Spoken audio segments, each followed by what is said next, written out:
Well, we're back on the Promenade, and we're right in the inner sanctum of where the work is going on. Tadhg is joining us, civil engineer Auldyn, and yes. I think you said probably this is the biggest job you've ever done. In terms of, you've been here. Yeah, I've been over here now 24 years working for Auldyn, and in those 24 years, the biggest civil engineering job we've done. We've done bigger building jobs, being St. Ninian's Lower School, which was about 28 million. But in terms of civil engineering, this is the biggest and certainly the most high profile. Well, it's been a bit of controversy on the whole thing. It's been going on for so long.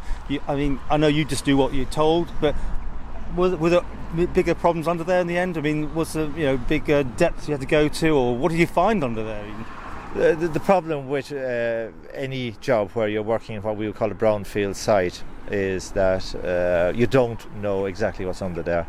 So you're always going to be surprised that there are services not quite at the depth you're expecting, not quite at the location.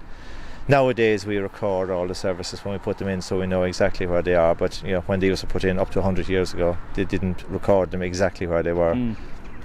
That's code for saying you found some few problems. I'm just saying, is it? Not significantly, no more than we would have expected to find. Yeah.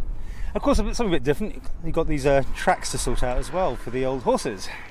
Yes, well, this is obviously the target at the moment. The horse tram season starts in 4 weeks' time, and we need to give Isle of Man Transport sufficient that they can run a horse tram, and that's our target, and that's what we will achieve. So I think the Chief Minister's coming down. He's going to be here today. Obviously, a lot of people are asking about TT and how much disruption. Are you planning to get this back to a usable promenade and free-flowing factory? Yeah, part of the programme, we have a very detailed programme for the whole contract, which involves us working up to 4 places at once. But part of the agreement was we've got to minimise the disruption over TT, which effectively closed down the operation. And there will be some areas still open, we'll fence them off, but we won't be working over TT, and we will be minimising the disruption. It's hard to read you. You're a good poker player. I'm just trying to work out if you're happy how it's going or what. I mean, it's a big project, you said. It's a big project. There's always a lot to be done. There are always challenges, but we're happy with how it's going so far.